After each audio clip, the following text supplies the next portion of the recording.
The sound was not just a slap, it was a thunderclap that seemed to shake the very walls of the compound. Ifeoma, the new, proud wife, spun from the force of the blow and crashed into the wooden stool, her beautiful new beads scattering across the mud floor like terrified insects. She looked up, her vision blurring, at the man she had fought so hard to win. Mazi Kwame's face was no longer the handsome, smiling mask he showed the world at the Owerri market. Now, it was twisted into something monstrous, his eyes burning with a dark, demonic fire. "You think you are Adanna," he hissed, the words dripping with venom as he unbuckled his thick leather belt. "Adanna was a saint.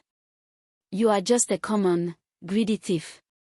You wanted this house. You wanted me. Good. You are my property now, and I will teach you what that means." Ifeoma's heart hammered against her ribs like a trapped bird. As the heavy wooden door bolt slammed shut, sealing her inside, one terrifying thought screamed in her mind: what have I done? Hi, welcome to Echoes of the Baobab Tree. Kindly subscribe to the channel, like and share the story with your loved ones. Let us rewind the clock, my friends. Let us go back 2 years, to a sunny afternoon in the community of Umuocha. Our story does not begin with Ifeoma, but with Adanna. Or, Adanna. To the women fetching water at the stream, she was the luckiest among them. Her skin glowed like polished cocoa, and her laughter was a melody that made even the oldest palm tree seem youthful. But her greatest blessing, they whispered, was her husband, Mazi Kwame. It was a bustling market day in Owerri, December 15th, 2 years ago. Adanna walked beside Kwame, her hand tucked gently in his. He bought her the most expensive Hollandaise wrapper, a deep blue with golden threads. "For my queen," he announced loudly, making sure the nearby traders heard. "The moon that lights my life." The women selling peppers and tomatoes sighed with envy. "Look at how he adores her," they muttered. "See her luck. My own husband only knows how to ask for more soup."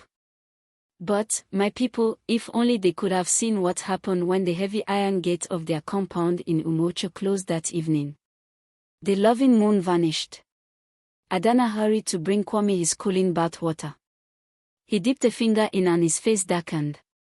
"Foolish woman," he roared. "Is this how you tried to burn your husband?" The same hand that had held her so gently at the market now struck her across the cheek. She stumbled, holding her face. "You are nothing," he whispered, a cruel, cold whisper that froze her blood. "A lonely orphan I saved from the dust. If you ever think of leaving, I will not just kill you. I will bury your memory so deep no one will remember your name." Adanna trembled, apologizing for the water, for existing. She believed him. She had no family to run to. She thought this pain was the price for the love he showed in public. While Adanna suffered in silence, another woman was watching with hungry eyes. Her name was Ifeoma. She was young, beautiful, and believed every good thing in life should be hers. She saw Kwame's public shows of affection and the fine clothes Adanna wore, and she wanted that life. She didn't just want a man, she wanted the trophy she thought Adanna held. Ifeoma devised a plan. She learned Kwame checked his rabbit traps near the old Iroko tree every Tuesday at dawn. So, every Tuesday, Ifeoma would be there, pretending to pick mushrooms. She wore her best ankle beads that went shaka-shaka as she walked. One Tuesday, she let out a sharp cry. "Aye! A thorn," she wailed, sitting dramatically. "Mazi Kwame, please, a strong man like you, help a poor single woman." Kwame, his chest swelling with pride, helped her up. Their hands touched a moment too long. The trap was set. Back in her lonely kitchen, Adanna looked at the purple bruise on her arm. She was tired. Tired of the fear, the pain, the pretending. She had heard the whispers about Ifeoma and her husband near the Iroko tree.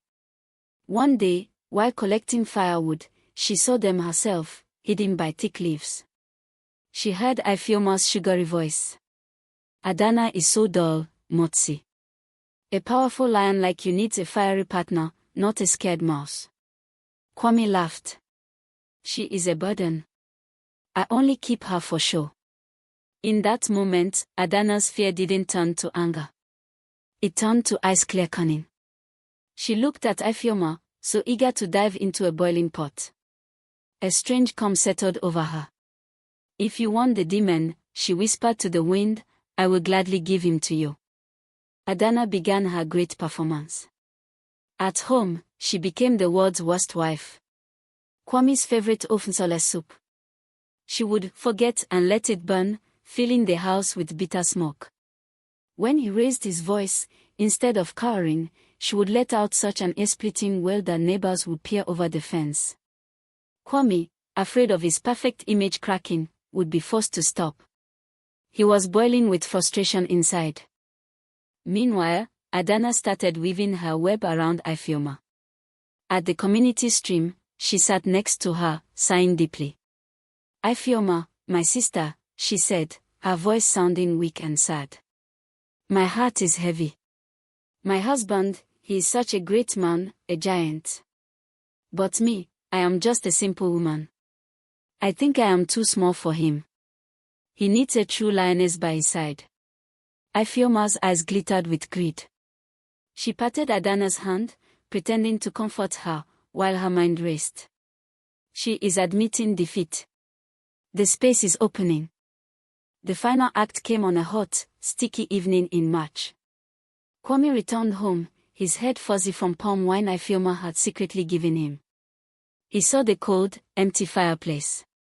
He saw Adanna, deliberately dressed in an old, torn wrapper, humming softly. All his built-up rage exploded. Enough, he bellowed, making the clay pots rattle. You useless woman. Pack your things and get out of my sight. You are a curse to my greatness. Adanna, the master actress, fell to her knees, weeping loudly. No, my husband. Do not throw me away. I will change. Her desperate performance only made him angrier and more determined. Out. Ifeoma is the woman who understands me. She is the fire this house needs. Be gone before sunrise. With a final, fake sob, Adanna gathered her small bundle, inside, the money she had secretly saved for years.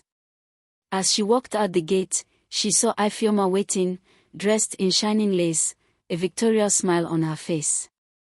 Ifeoma sneered, some seats are for queens, not for chickens.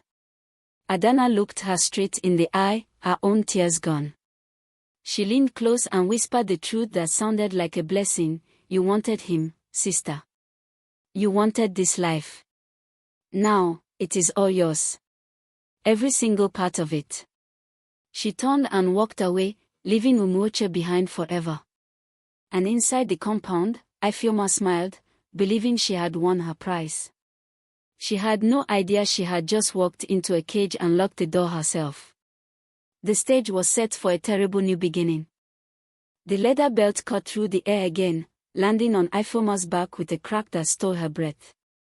The initial shock had worn off, replaced by a raw, animal terror. Mazi Kwame's eyes, once sparkling with false charm at the market, were now black pits of rage. You will learn respect, he growled.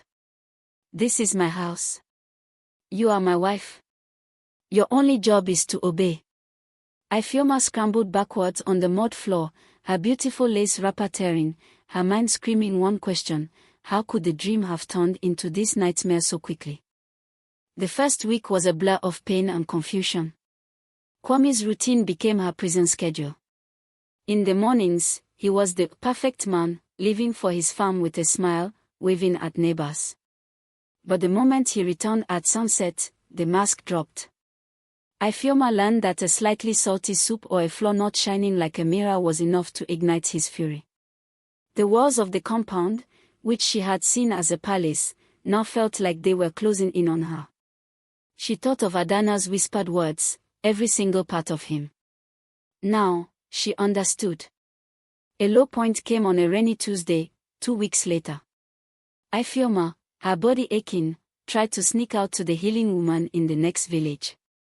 She had barely unbolted the gate when Kwame's voice, soft and dangerous, stopped her. Going somewhere. He was standing in the doorway, his arms crossed. He didn't shout. He simply walked over, took the small parcel of herbs from her trembling hands, and threw it into the mud. "You don't need a healer," he said calmly. "I am your medicine. Your mistakes make you sick, and my corrections make you well." The finality in his voice broke a part of her spirit. There was no escape. Desperate, Ifeoma tried a different tactic. She remembered how she had won him, with flattery and attention. One evening, she prepared a perfect meal, dressed carefully, and tried to speak softly, praising his strength. He ate in silence, then looked at her. "You are trying to be Adanna," he said, his lip curling. "But you will never be her." She knew her place. "You are just a pretender." The rejection was more crushing than a blow. Her old tricks were useless. He didn't want a partner, he wanted a possession he could dominate. A tiny spark of hope flickered at the community well 1 month in. An older woman, Mama Nkechi, saw the careful way Ifeoma moved, saw the shadow in her eyes that powder couldn't hide. As they drew water, Mama Nkechi whispered, "The river that drowns one woman will not hesitate to drown the next." Ifeoma's eyes filled with tears. It was the first kind words she'd heard since entering the compound. He is not the man I thought," Ifeoma whispered back, her voice cracking. Mama Nkechi simply nodded, her wise old eyes full of pity. "We saw. But who will believe us against Mazi Kwame's market smile?" This small connection gave Ifeoma a dangerous idea, exposure. At the next village festival, she decided she would let her wrapper slip, just enough to show a bruise. She would cry in public. Surely the community would help her. The day of the festival arrived, and the air was filled with drumming. Ifeoma stood near the women, gathering her courage. But as she took a deep breath, Kwame's arm snaked around her waist, looking loving to all. His grip was like an iron band. "Smile, my dear wife," he whispered into her ear, his voice sweet as poison. "Or I will give you a reason to truly cry when we get home." The threat was real. Her plan died before it was born. Back in the silence of their compound, a new, chilling low settled over Ifeoma. She began to believe his words. "You are nothing. No one wants you. You asked for this." She moved through her chores like a ghost, jumping at every sound, her spirit crumbling. She stopped looking at the gate. The fight was leaving her eyes. Kwame saw this and seemed pleased. The broken thing was easier to control. Then, a rumor reached Umuocha, carried by a traveling trader. It was about a woman from a nearby village who had opened a successful fabric shop in Onitsha city. She was clever, kind, and lived alone in peace. They said her name was Adanna. When Ifeoma heard this, sitting in the dusty compound, it was like a lightning strike in the dark. Adanna wasn't just surviving, she was thriving. She was free.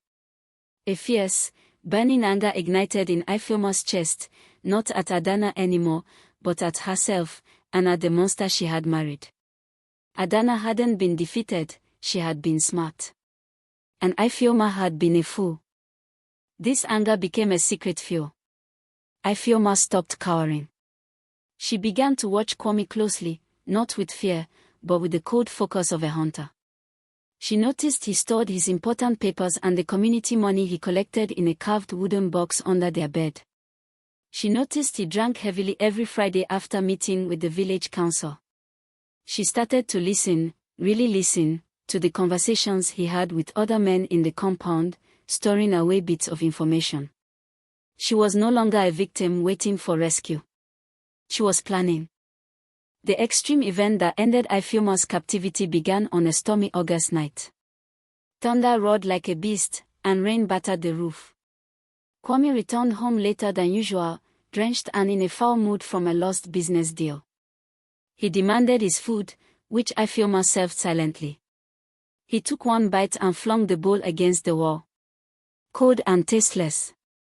Like you, he roared, staggering up. He reached for his belt. But this time, Ifeoma did not scramble away.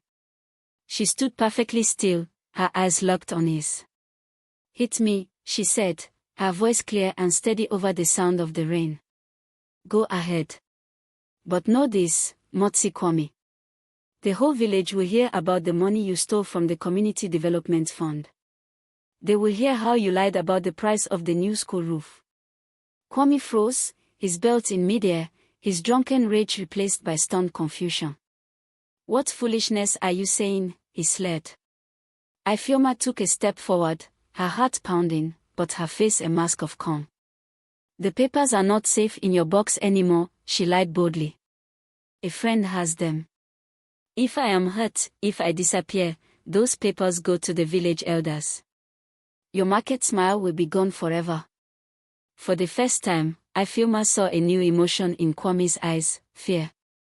He stared at this woman who was no longer trembling, who held his secrets in her gaze. The power in the room had shifted with the crack of thunder outside.